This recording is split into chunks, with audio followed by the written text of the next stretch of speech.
नमस्कार दोस्तों, स्वागत है। दोस्तों, इस वीडियो में बात करने वाले हैं 2 फरवरी के दिन पढ़ने वाली बसंत पंचमी के बारे में। दोस्तों, आपने ये तो सुना ही होगा कि जो हमारी सरस्वती देवी है, इसे ही हमें ज्ञान की प्राप्ति हुई है और इस धरती के प्रत्येक मानव को ज्ञान की प्राप्ति सिर्फ और सिर्फ माँ सरस्वती से ही हुई है।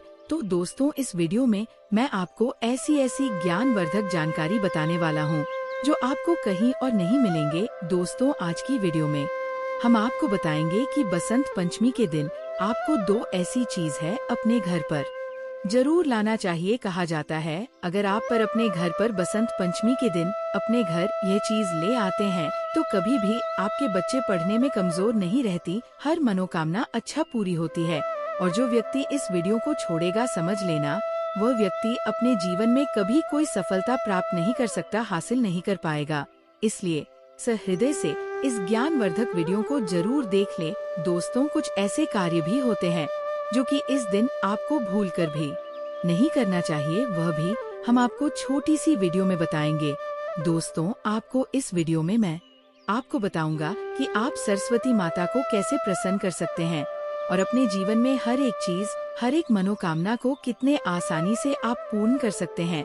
तो दोस्तों, इसलिए इस वीडियो को अंत तक जरूर देखें और वीडियो के अंत में मैं आपको एक ऐसा उपाय या फिर तांत्रिक उपाय का लीजिए बताऊंगा, जिसे करने मात्र से आप प्रत्येक जो भी आपकी मनोकामना है या फिर जो भी आपकी इच्छा है, उसे आप बड़े ही आसानी से पूर्ण कर लेंगे। चलिए जान लेते हैं। इस साल 2 फरवरी को बसंत पंचमी है। इस दिन माँ सरस्वती की पूजा की जाती है। माँ सरस्वती विद्या, ज्ञान, संगीत और कल की देवी है। उनकी कृपा जिस व्यक्ति पर होती है, उसे संगीत और शिक्षा के क्षेत्र में खूब सफलता मिलती है। माँ सरस्वती की पूजा करने से अज्ञानी में भी ज्ञान का दीप जल उठता है।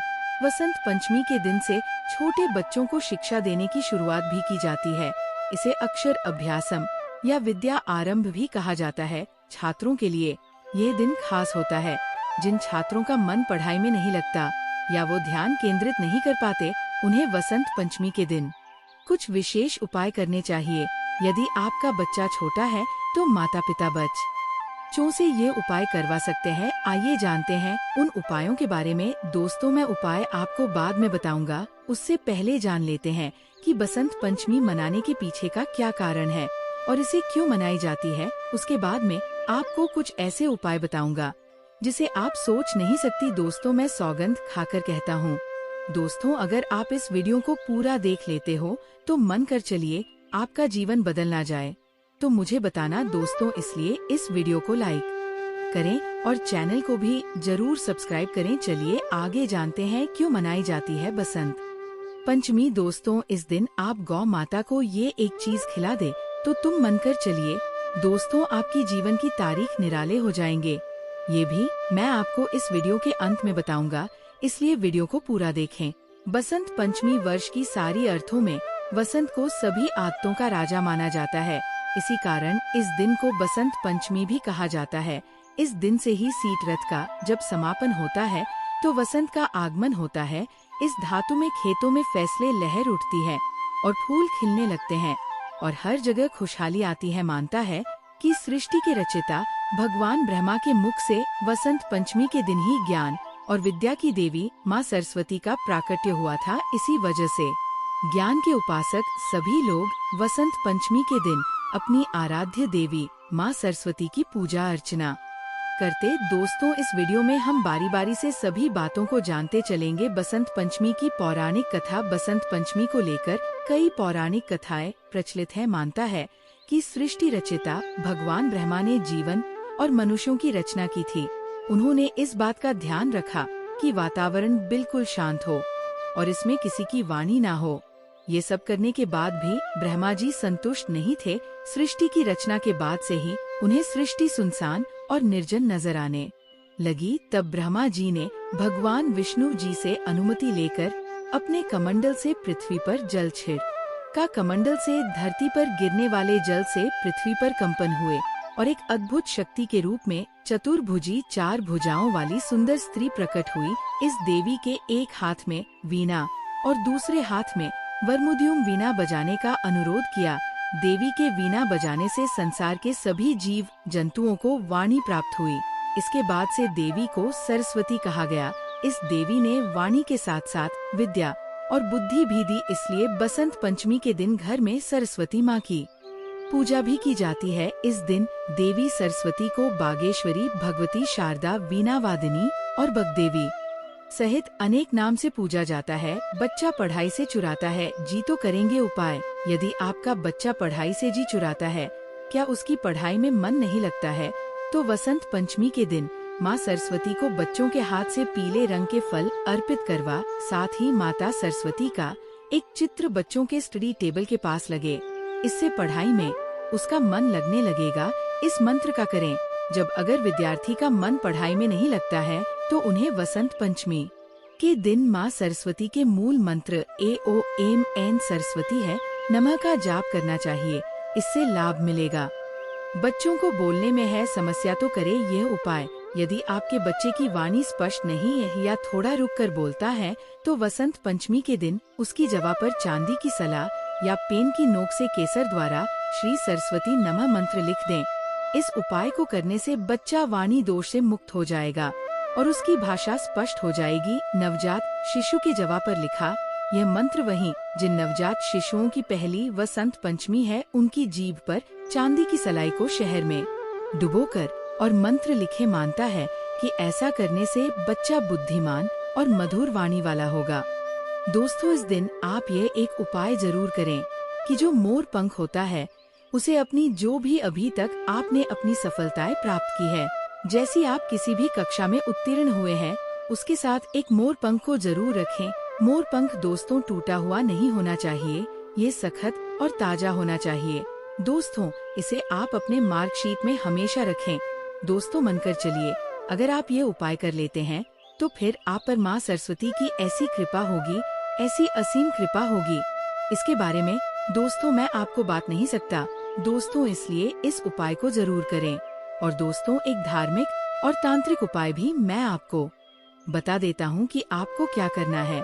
दोस्तों, आपको कहीं भी गौ माता देखे तो सबसे पहले तो उसे अपने द्वारा में बुला लेना है, या फिर आप पकड़कर भी उसे ला सकते हैं और लाने के बाद उसे 3 रोटी खिला देना है दोस्तों। और ये काम आपको सुबह सुबह ही करना है दोस्तों।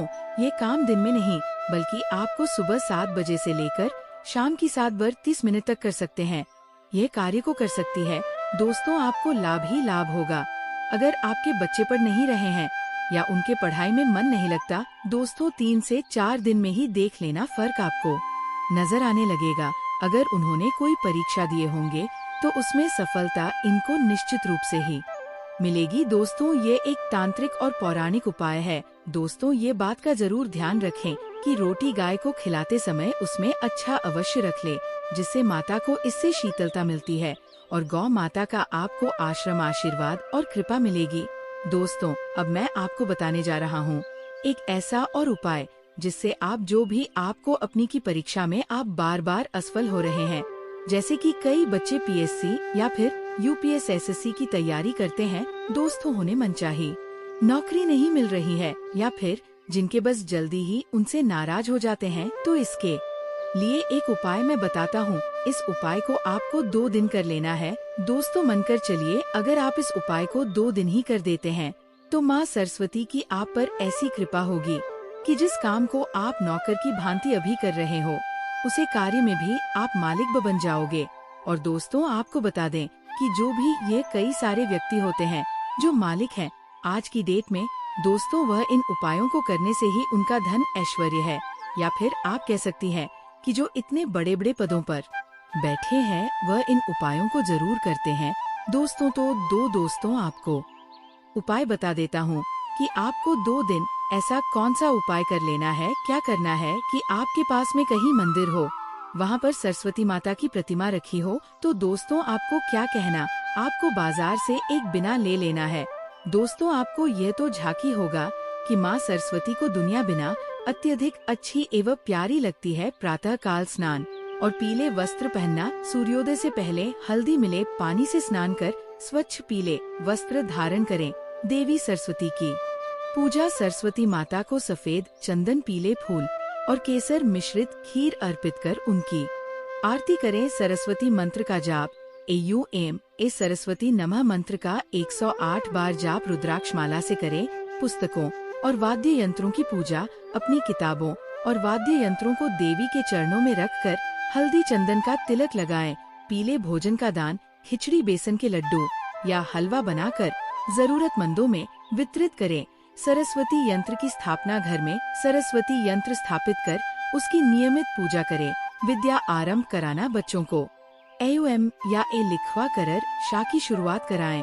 हंस या मोर का चित्र लगाना, घर में हंस या मोर का चित्र लगाकर सकारात्मक ऊर्जा को बढ़ाए। पीले फूल चढ़ाना, देवी सरस्वती को गेंदे के फूल या सूरजमुखी अर्पित करें। संगीत, वाद्य यंत्र बजाना, देवी को प्रसन्न करने के लिए अपने वाद्य यंत्र बजाएं। केसर का तिलक लगाना, पूजा के बाद देवी के चरणों का केसर माथे पर तिलक के रूप में लगाएं। शंख बजाना, पूजा के समय शंख बजाकर घर का वातावरण शुद्ध करें। विद्यादान, गरीब बच्चों को किताबें, पेन और स्टेशनरी दान करें। पीले वस्त्र दान करना, जरूरतमंदों को पीले वस्त्र दान कर उनकी मदद करें। पतंग उड़ाना, पतंग उड़ाकर उत्साह और खुशी के साथ त्योहार मनाएं। बसंत पंचमी के दिन आपको हाथ में पीले फूल लेकर उस व्यक्ति के चेहरे का आभास करना चाहिए और कामदेव के इस विशेष मंत्र का 108 बार जप करना चाहिए। मंत्र है ओम नमो भगवते कामदेवाय, यस्य यस्य दृश्यो भवाम, यश यश मम मुखम पतितत्मो यतु स्वाहा। मंत्र जप के बाद उन फूलों को होली तक संभालकर अपने पास रखें। उसके बाद बहते जल में प्रवाहित कर दें। ये विशेष उपाय करने से आप जिस किसी को भी अपनी तरफ आकर्षित करना चाहते हैं वह जल्द ही आपकी तरफ आकर्षित हो जाएगा। अगर आप अपने दाम्पत्य संबंधों में प्यार बरकरार रखना चाहते हैं, बसंत पंचमी के दिन आपको भगवती रति और कामेद्व की पूजा और उन्हें पुष्प अर्पित करने चाहिए। सरस्वती पूजा के दिन आपको अनार की कलम को या संभव हो तो सोने की सलाई को शहद में डुबोकर बच्चे की जीभ पर माँ सरस्वती का ध्यान करते हुए इन लिखना चाहिए। इस उपाय को करने से आपका बच्चा बड़ा होकर एक अच्छा वक्ता बनेगा और लोग उसकी बातों से प्रभावित होंगे। अगर आपका जीवन साथी आपसे रूठा हुआ है तो उसे मनाने के लिए पंचमी के दिन आपको सफेद कोरे कागज पर सिंदूर से क्लीन लिखकर उसे मोड़कर अपने जीवन साथी के कपड़ों की अलमारी में रख दें। जब आपका जीवन साथी मान जाए तो उस पर्ची को किसी बहते हुए जल में प्रवाहित कर दें। बसंत पंचमी के दिन आपको अपने बच्चे का हाथ पकड़कर काले रंग की स्लेट पर कुछ न कुछ जरूर लिखवाना चाहिए। दरअसल इस क्रिया को अक्षराम कहते हैं। ऐसा करने से पढ़ाई के क्षेत्र में आपके बच्चे की एक बेहतर शुरुआत होगी और आगे भी उसके जीवन में सब अच्छा रहेगा। बसंत पंचमी के दिन आपको पीले रंग के कपड़े पहनकर कामदेव के इस मंत्र का एक माला यानी 108 बार जप करना चाहिए। मंत्र इस प्रकार है, यू एम कामदेवाय विद्महे पुष्पबाणा धीमहि तन्नो अनंग प्रचोदयात्। ऐसा करने से आपके वैवाहिक जीवन में नई उमंगों की बयार फिर से बहाल होगी। जो लोग अपने छोटे बच्चों का अन्नप्राश संस्कार करवाना चाहते हैं वह बसंती पंचमी के दिन भी कर सकते हैं। इस कार्य के लिए आज का दिन बड़ा ही शुभ है। अगर आप हायर एजुकेशन लेना चाहते हैं लेकिन आपको किसी प्रकार की परेशानी आ रही है तो आज के दिन आपको माँ सरस्वती के इस मंत्र का एक माला यानी 108 बार जप करना चाहिए। मंत्र है AOMN ह्री श्रीं क्ली सरस्वती नमः। मंत्र जप के साथ ही आपको विद्या यंत्र भी धारण करना चाहिए। अगर आप किसी व्यक्ति को अपने प्यार के वश में करना चाहते हैं तो बसंत पंचमी के दिन आपको उस व्यक्ति का ध्यान करते हुए कामदेव के इस वशीकरण मंत्र का 21 बार जप करना चाहिए। मंत्र इस प्रकार है, आयु एम नमः कामदेवाय सकल जन सर्व जनान मम दर्शने उत्कंठा कुरु कुरु दक्ष इक्षुधर कुसुम वानेनबर्ग। चाहे तो एक से ज्यादा कलम की पूजा करके भी अपने पास रख सकते हैं। इस उपाय को करने से आपको प्रतियोगिता में अवश्य ही सफलता मिलेगी। अगर आप बहुत समय से एक अच्छे पति या एक अच्छी पत्नी की तलाश में हैं, तो आज के दिन आपको कामदेव के एकाक्ष मंत्र क्लीन के साथ दही से मिश्रित धान के लावे से हवन करना चाहिए। अगर आपको लिवर संबंधी किसी प्रकार की परेशानी रहती है तो उससे राहत पाने के लिए आज के दिन पीले रंग के चावल बनाकर सबसे पहले देवी माँ को भोग लगाएं और उसके बाद स्वयं पीले चावल खाएं। ऐसा करने से आपका लिवर बेहतर रहेगा। काले या नीले वस्त्रों में ना करें। पूज ऐसा माना जाता है कि बसंत पंचमी के दिन आपको पूजन के दौरान भूलकर भी काले या नीले वस्त्र नहीं पहनने चाहिए। ऐसा माना जाता है कि काले रंग के वस्त्रों में पूजा करने से पूजा का पूर्ण फल नहीं मिलता है और इसका बका असर हमारे भविष्य पर दे सकता है। इस दिन आपको पूजा के समय पीले या सफेद वस्त्र ही धारण करने चाहिए। काले और नीले के साथ इस दिन लाल वस्त्रों में भी पूजा करने की मनाही होती है। मांस मदिरा का सेवन ना करें। बसंत पंचमी के दिन भूलकर भी आपको मांस और मदिरा का सेवन नहीं करना चाहिए। ऐसा करने से माता सरस्वती आपके ऊपर नाराज हो सकती है और भी बिगड़ सकते हैं।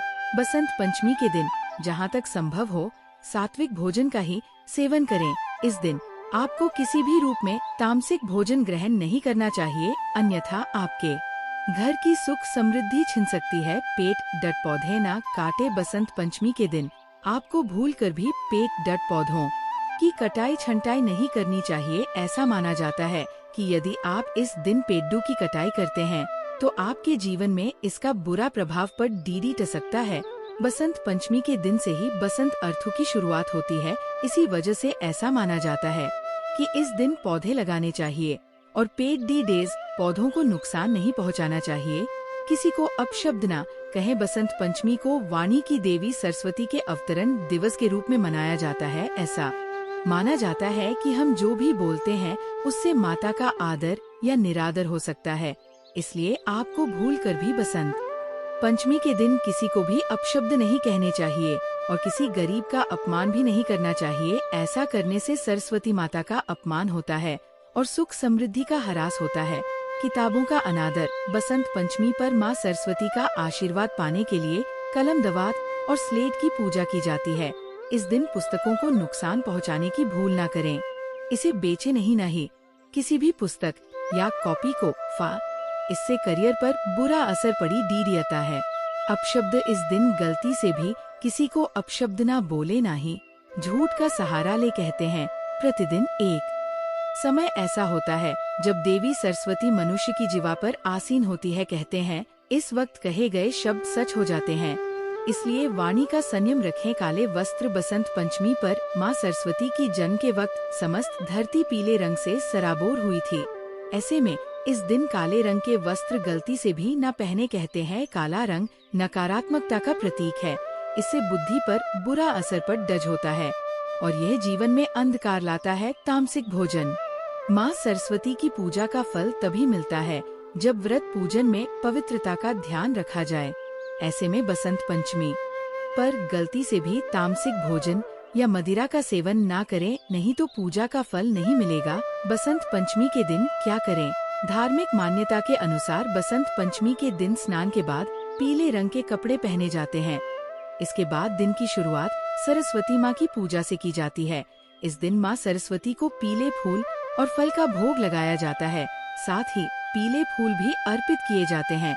ऐसा कहा जाता है कि इस दिन देवी शारदा की पूजा करने से ज्ञान में वृद्धि और शैक्षिक क्षेत्र में सफलता मिलती है। आइए उन चीजों के बारे में विस्तार से जानते हैं। बसंत पंचमी के दिन सरस्वती माँ की पूजा व हवन आदि की जाते हैं।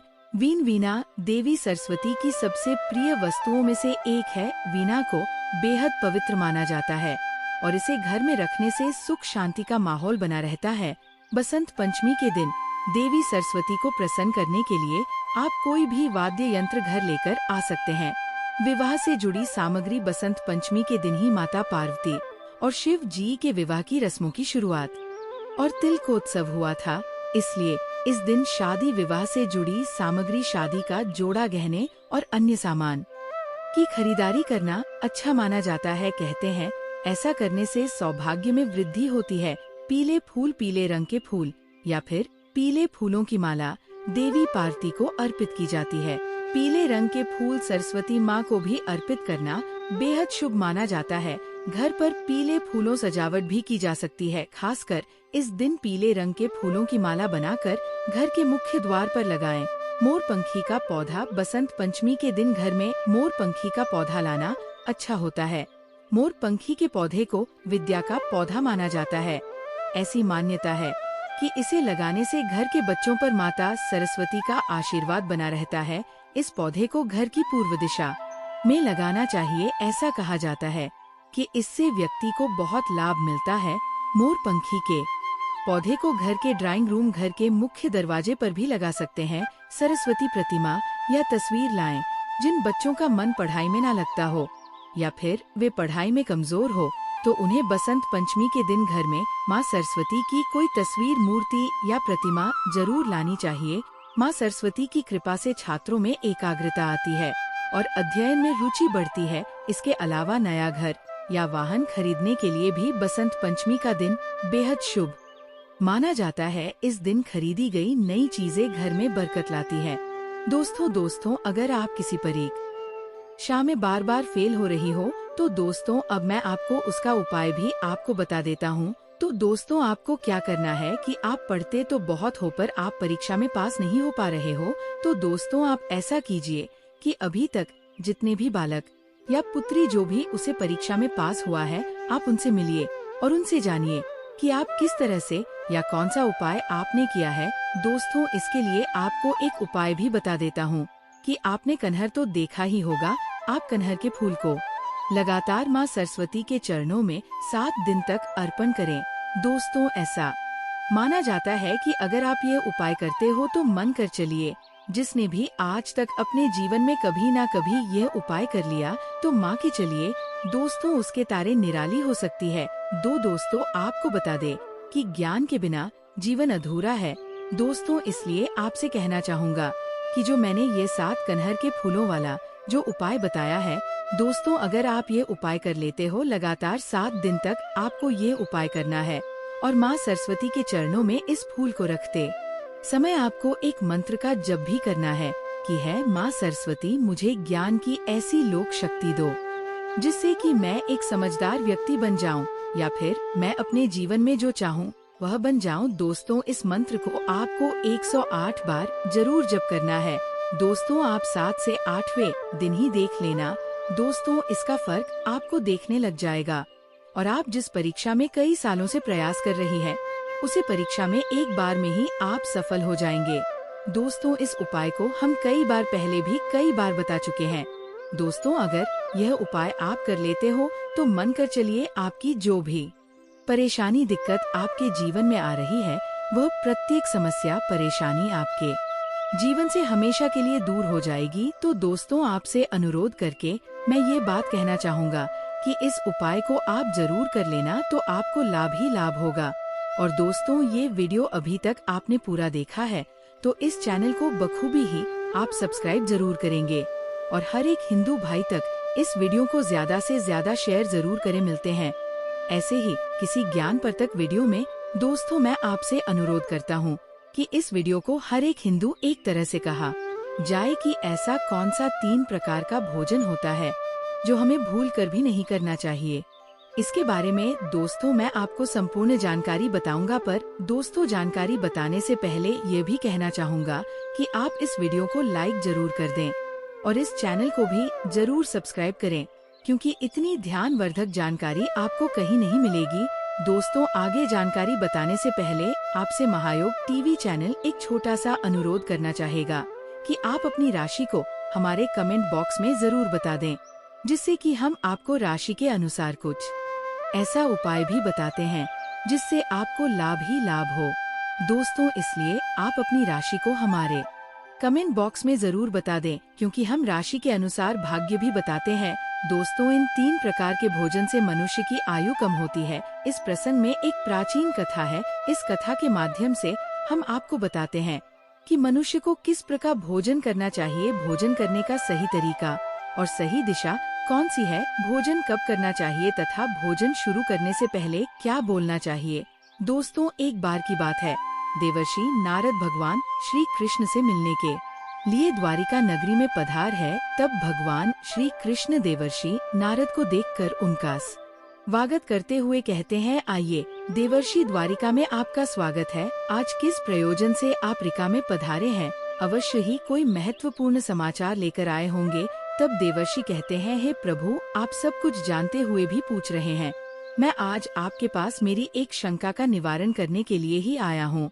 कृपया आप अपने इस भक्त की द्विधा को दूर कीजिए।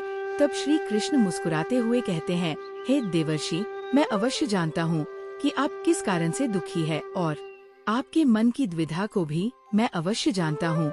इसीलिए आपके मन में जो भी शंका है अथवा प्रश्न है, आप निसंकोच होकर पूछिए, मैं आपकी शंका का निवारण अवश्य करूँगा। देवर्षि नारद कहते हैं, हे प्रभु, मेरे मन में आज ये जानने की इच्छा है कि मनुष्य को किस प्रकार का भोजन करना चाहिए, किस प्रकार का भोजन मनुष्य की आयु बढ़ाने वाला होता है और किस प्रकार का भोजन आयु को कम करने वाला होता है। हे प्रभु, मनुष्य को भोजन किस दिशा में मख करके करना चाहिए, भोजन करने से पूर्व कौन सा मंत्र बोलना चाहिए, कृपा करके आप मुझे इन सभी प्रश्नों के उत्तर दीजिए। तब श्री कृष्ण कहते हैं, हे देवर्षि, आज आपने समस्त मनुष्य जाति के कल्याण के लिए बहुत ही महत्वपूर्ण प्रश्न किया है। ये बात सत्य है कि मनुष्य जिस प्रकार का भोजन करता है उसी के अनुसार उसका स्वभाव, भाग्य और उसका अगला जन्म निर्धारित होता है। देवर्षि, इस विषय में एक प्राचीन इतिहास है जो मैं आपको सुनाता हूँ। त्रेता युग में यह कथा महर्षि अगस्त्य ने भगवान श्री राम को सुनाई थी, इसीलिए इस कथा का महत्व बहुत अधिक है। इस प्राचीन कथा के माध्यम से आपको आपके सभी प्रश्नों के उत्तर मिल जाएंगे, इसीलिए आप इस कथा को ध्यान से पूरा अवश्य सुने और इसका प्रचार करें। जो भी इस कथा का श्रवण करता है उसके समस्त पापों का नाश होता है और उसे सिद्ध वर्षों तक दान करने का पुण्य मिलता है। देवर्षि कहते हैं, हे प्रभु, मैं इस कथा को अवश्य सुनना चाहता हूँ। इस कथा को मैं ध्यान पूर्वक सुनूंगा और इसका प्रचार पृथ्वी लोक पर करूंगा। श्री कृष्ण कहते हैं, प्राचीन काल की बात है। उस समय एक बहुत बड़ा जंगल था। उस जंगल का आकार 100 योजन था, लेकिन उस जंगल में कोई भी पशु और पक्षी नहीं रहते थे, केवल वृक्ष और पेड़ पौधे ही थे। कोई भी पशु उस जंगल की तरफ नहीं जाता था, लेकिन उस जंगल के मध्य भाग में एक 4 कोस लंबी झील थी और केवल उसी झील में हंस, बदक तथा अन्य पशु पक्षी रहा करते थे। एक बार अगस्त्य मुनि उस झील के पास से गुजर रहे थे तो उन्हें एक बहुत ही अजीब चीज दिखाई दी। उस झील के पास एक बहुत बड़ा आश्रम था जो बहुत पुराना हो गया था, लेकिन फिर भी अत्यंत सुंदर और पवित्र दिखाई पड़ रहा था। उस आश्रम में कोई भी साधु तथा तपस्वी नहीं रहता था। वह आश्रम पूरी तरह से खाली था। अगस्त्य मुनि एक रात के लिए उस आश्रम में ठहर गए और सुबह उठकर वे उस झील के पास चले गए तो उन्हें रास्ते में एक मुर्दा अर्थात लाश पड़ी हुई दिखाई पड़ी, जो शरीर से अत्यंत बलवान और हर पुष्ट था, जिसे देखकर मालूम होता था कि वह किसी तरुण पुरुष की लाश है। उस लाश को देखकर अगस्त्य मुनि सोचने लगे कि ये कौन है, इसकी मृत्यु कैसे हो गई तथा वह इस जंगल में आखिर कैसे आया होगा। उस मरे हुए आदमी के बारे में जानने की अगस्त्य मुनि को जिज्ञासा हुई। तभी अचानक आकाश में उन्हें एक दिव्य विमान दिखाई पड़ा और वह दिव्य विमान उस झील के समीप आकर रुक गया और उस विमान से एक दिव्य पुरुष उतरा और वह उस झील में नहाने के लिए चला गया। झील में नहाने के बाद वह बाहर आया और उस मुर्दे का मांस खाने लगा। उसने भर पेट उस मोटे ताजे मुर्दे का मांस खा लिया और फिर से विमान में बैठकर स्वर्ग की ओर जाने लगा। तभी अगस्त्य मुनि ने उस दिव्य पुरुष को आवाज लगाई, है दिव्य पुरुष, तुम कौन हो? तुम देवताओं के समान दिखाई पड़ते हो, किंतु तुम्हारा भोजन बहुत घृणित है। तुम मुर्दे का मांस क्यों खा रहे हो? ऐसा भोजन भला कोई देवता कैसे कर सकता है? फिर उस स्वर्गवासी दिव्य पुरुष ने अगस्त्य मुनि की तरफ देखा और उन्हें हाथ जोड़कर प्रणाम करके कहने लगा, है विप्र, व आपको प्रणाम है। मैं आपको मेरी कहानी सुनाता हूँ। पूर्व काल की बात है। विदर्भ देश में मेरे महायशस्वी पिता राज्य करते थे। वे सुदेव के नाम से तीनों लोकों में प्रसिद्ध थे और परम धार्मिक व्यक्ति थे। उनकी 2 पत्नियां थी। उन दोनों पत्नियों से उन्हें एक एक करके 2 पुत्र हुए। मैं उनका सबसे बड़ा बेटा था। लोग मुझे श्वेत के नाम से जानते थे और मेरे छोटे भाई का नाम सूरत था। पिताजी की मृत्यु के बाद मुझे विदर्भ देश का राजा बना दिया गया और मैं वहाँ सावधानी के साथ राज्य चलाने लगा। राज्य करते हुए मुझे कई हजार साल बीत गए। फिर एक दिन मुझे वैराग्य हुआ और मैंने राजपाट का त्याग करने का निर्णय लिया और मृत्यु पर्यंत तपस्या करने का निश्चय करके मैं जंगल में रहने के लिए चला गया। अपने राज्य को मैंने अपने छोटे भाई सूरत को सौंप दिया और उसे राजा बना दिया। फिर इस झील के पास आकर मैंने कठोर तपस्या करना आरंभ किया। 8 हज वर्षों तक मैंने इस जंगल में तपस्या की और उसी के प्रभाव से मुझे ब्रह्मा लोक की प्राप्ति हुई। लेकिन ब्रह्मा लोक पहुँचने के बाद भी मुझे भूख और प्यास अधिक सताने लगी। मेरे सभी इंद्रिय तिलमिला उठे। फिर मैंने ब्रह्मा लोक के सर्वश्रेष्ठ देवता ब्रह्मा जी से पूछा है, भगवान, मैंने तो सुना है कि ब्रह्मा लोक में किसी भी प्राणी को भूख और प्यास नहीं लगती है, फिर मुझे भूख और प्यास क्यों लग रही है? ये मेरा पीछा क्यों नहीं छोड़ रही है? कृपया आप मुझे बताइए कि मैं किस चीज का सेवन करूं? फिर ब्रह्मदेव ने कहा है, राजन, पृथ्वी पर दान धर्म करने पर ही व्यक्ति इस लोक में भूख प्यास से मुक्त हो जाता है। लेकिन तुमने अपने जीवन काल में कभी दान नहीं किया, किसी भिखमंगा को भीख तक नहीं दी। तुमने राजमहल में रहकर भी द्वार पर आए अतिथियों को भोजन नहीं दिया। तुमने सदैव ही उची भोजन किया है, बिना स्नान किए ही तुम भोजन किया करते थे। भोजन शुरू करने से पहले तुमने ईश्वर का धन्यवाद नहीं किया। स्वादिष्ट भोजन को दूसरों को दिए बिना ही तुमने उसे ग्रहण कर लिए। इसी कारण से तुम्हें ये पाप लगा है। इसीलिए तुम्हें ब्रह्मा लोक में भी भूख और प्यास का कष्ट उठाना पड़ रहा है। जीवित रहते हुए तुमने अनेक प्रकार के आहार का अकेले ही सेवन किया है। अनेक प्रकार के पकवान तुमने अकेले ही खाए हैं, दूसरों को नहीं दिए हैं, जिससे तुम्हारा शरीर तो बलवान बन गया, किंतु तुम्हारा पुण्य क्षीण हो गया। अब तुम्हारे लिए एक ही उपाय है, उस झील के पास तुम्हारा शरीर पड़ा हुआ है, तुम उसी का मांस खाकर अपनी भूख मिटाओ। ब्रह्मा जी द्वारा इस प्रकार से कहने पर राजा ने कहा है, प्रभु, अपने शरीर का भक्षण कर लेने के पश्चात मेरा क्या होगा? उसके बाद मैं क्या खाऊंगा? मेरे खाने के लिए कुछ भी शेष नहीं रहेगा। कृपया कुछ ऐसा भोजन बताए जिसका भक्षण कर लेने पर भूख मिट जाए और जो कभी खत्म ना हो। तब ब्रह्मदेव कहते हैं, हे राजन, तुम्हारा शरीर ही मैंने अक्षय बना दिया है, उसे तुम रोज खाओगे, फिर भी ये समाप्त नहीं होगा। वह दूसरे दिन फिर से ताजा हो जाएगा। इस मृत शरीर के अंग फिर से उग आएंगे और तुम फिर खा सकोगे। और जब तुम अपने शरीर का मांस खाते हुए 100 वर्ष बीत जाएंगे, उसके बाद तुम्हारे इसी जंगल में एक दिन महर्षि अगस्त पधारेंगे और उन्हीं के द्वारा तुम इस पाप से मुक्ति पा सकोगे। इस प्रकार से राजा ने सारी हकीकत महर्षि अगस्त्य को बता दी और कहने लगे हैं, विप्र, मेरा शरीर कभी नष्ट नहीं होता है और मैं रोज आकर अपने शरीर का मांस खाता हूँ। न जाने कब मुनि अगस्त्य यहाँ पर पधारेंगे और मुझे इस कष्ट से मुक्ति दिलाएंगे। ऐसा सोचते हुए मुझे 100 वर्ष बीत चुके हैं और मैं आज भी उनकी राह देख रहा हूँ। राजाश वेद का इस प्रकार से कथन सुनकर महर्षि अगस्त्य बोले, अच्छा, तो तुम्हारे सौभाग्य से मैं यहाँ पर आया हूँ। मैं ही मुनि अगस्त्य हूँ। और बोलो, मैं तुम्हारी किस दोस्तों चैनल को सब्सक्राइब करना भूल मत जाना, इसलिए अभी सब्सक्राइब कर दीजिए। चलिए दोस्तों, मिलते हैं अगले वीडियो में। चैनल को सब्सक्राइब करें और बेल आइकन को ऑन कर दें, जिससे आने वाली हर एक वीडियो का नोटिफिकेशन आपको मिल सके। वीडियो को पूरा देखने के लिए थैंक यू दोस्तों।